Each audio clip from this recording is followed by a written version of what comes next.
Oitavo ano, vamos continuar falando do primeiro reinado às regências, tá? Esse período, primeiro reinado às regências, vai ser regências, por quê? Porque vai terminar o primeiro reinado e o segundo reinado, e aí nós temos república. Mas entre o primeiro reinado e o segundo reinado vão ter as regências. O que é regências? É um período onde o imperador vai embora, Pedro I vai embora, deixa o filho era menor, então vai ter o período regencial. O Brasil vai esperar o Pedro II alcançar a maioridade para ser então o segundo imperador, tá bom? Como diz o Goiano, tá bom? Então bora lá. Mas vamos voltar à crise do primeiro reinado. O imperador, que é representado naquela novelinha da Globo, O Novo Mundo, não é? O Caio Castro, lá o bonitão da Globo, ele está representando bem, fazendo esse papel. E até eu combinei com a Globo, ó, vocês passam de novo o papel aí, o Novo Mundo, porque eu vou falar para os meninos do oitavo ano sobre a crise do Império. Então eu preciso que vocês passem a novela. Então eu e a Globo temos uma certa ligação, nós estamos passando aí para vocês ter mais clareza, tá? Desculpe a humildade do professor, então continua. A Confederação do Equador vai gerar uma crise danada. O que é a Confederação do Equador? Anota essa palavra aí. A Confederação do Equador acontece em 1824. Então, após o ato do imperador Pedro I fazer aquela constituição, que ele mandou todo mundo embora e fez uma constituição segundo o seu querer, onde ele se estabelece como quarto poder. Não existe quarto poder em lugar nenhum no mundo. O Brasil ele vai estrear o quarto poder, porque não existe quarto poder. O que é o quarto poder? Existem três poderes e eles estão equilibrados. Isso é um mundo republicano. Mas o quarto poder é algo que está acima dos três poderes, então ele pode aniquilar e deixar de existir os outros poderes assim quando ele quiser. Então, isso gerou vários conflitos, ou seja, as pessoas não gostaram da nova Constituição, esperavam uma Constituição mais moderada e não uma Constituição que estabelecesse de forma radical o imperador. Há um jornal nesse período aqui, em 1824, dirigido por Cipriano Barata, chamado de Sentinela da Liberdade.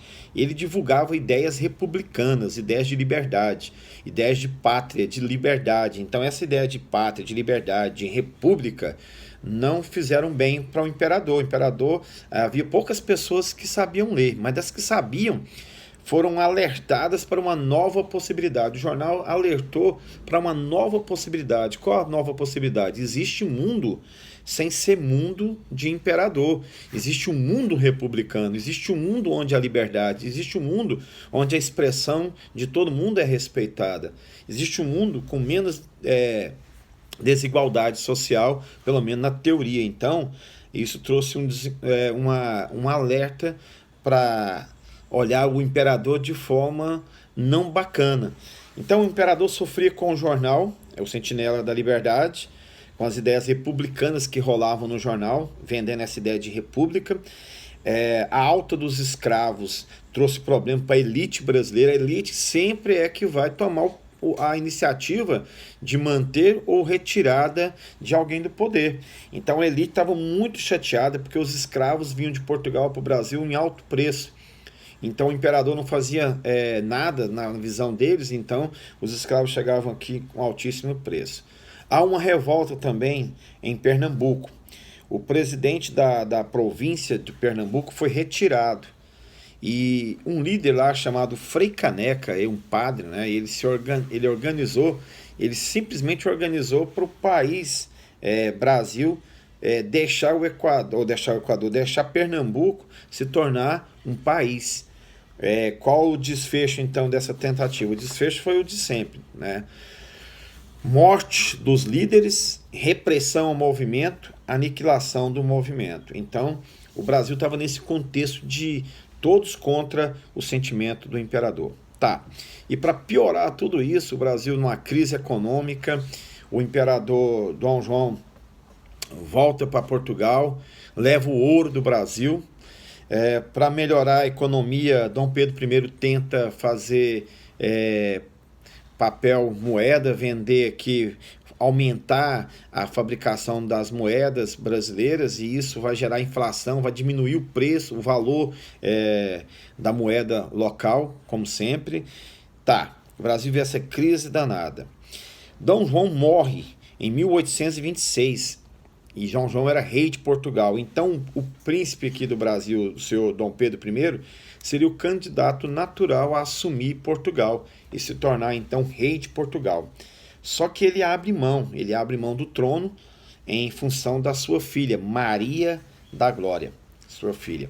A filha então seria a rainha, então poderia governar Portugal. Só que a menina não tinha maioridade. E o irmão de Dom Pedro, Miguel, vai assumir o reino. Ele vai se autoproclamar rei. Falar, não, eu sou o rei. Não tem nada de deixar para uma criança no poder. Então eu assumo o poder.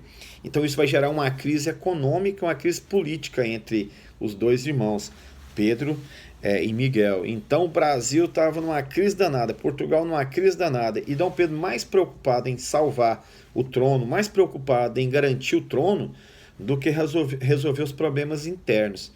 Tanto é que isso vai gerar no Brasil mais contenda, mais revolta, as pessoas armando tentativas de protestos e guerras e jornais escrevendo contra Pedro. A elite não satisfeita, a elite querendo um novo caminho para o Brasil.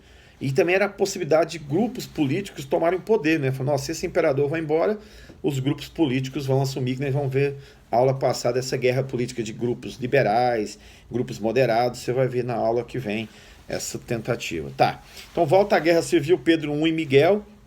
O Brasil encontrava-se em vários protestos. Tem um que eu quero destacar, que é a famosa Noite da Garrafada.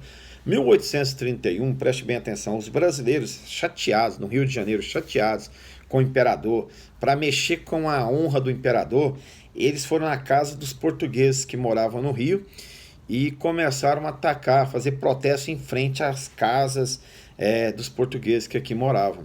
E os portugueses, em defesa da sua casa, em defesa da sua honra, em defesa do imperador, não era fácil, né, a situação, jogaram garrafas. Então isso foi conhecido como a Noite das Garrafadas, um protesto que gerou uma crise muito grande. Tá. Quem poderia apoiar o imperador era o exército brasileiro. O exército brasileiro não apoiava o imperador, então preste bem atenção no contexto. O imperador estava enfrentando uma crise em Portugal, o irmão roubou o seu trono, não deixou a filha dele assumir o poder.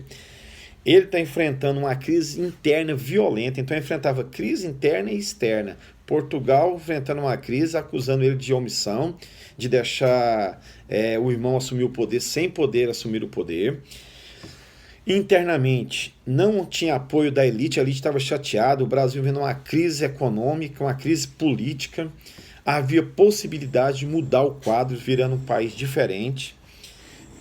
Internamente, ainda, você vai encontrar grupos querendo mudar não só o país de imperador, né, mas mudar o país para um novo sistema político, criar um país republicano, se tornar um país livre de Portugal. Então tudo isso vai gerar uma crise muito grande. Então o que resolve o Pedro fazer? De forma tranquila, ele sem apoio, sem o apoio do exército que poderia mantê-lo de forma autoritária no poder, então Pedro resolve deixar o trono. Tá, mas como deixar o trono então? Quem assumiria o trono do Brasil? Então quem vai assumir o trono do Brasil é Pedro II. Só que Pedro II tinha um detalhe, pasme os senhores, sempre pasme os senhores. Pedro II tinha apenas 5 anos. Então, como deixar o país com uma criança de 5 anos? Você que está aí no 8º ano tem muito mais de 5 anos. Imagine que você fosse o imperador do Brasil. Já era chocante, né? O país ser dirigido por um menino de 14 anos não é nada agradável. Então, esse é o nosso contexto. Paz, meus senhores, o Brasil então agora é deixado por uma criança de 5 anos. Aqui então vai nascer as regências. Por quê?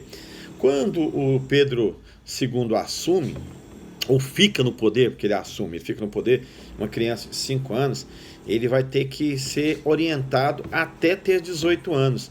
Então esse período de orientação nós vamos chamar de regência, tá? Regência então é o período que Dom Pedro II vai ser imperador, mas quem vai estar administrando o país é alguém que está acima dele, que é o estabelecido por esse grupo de pessoas que nós vamos chamar de regência.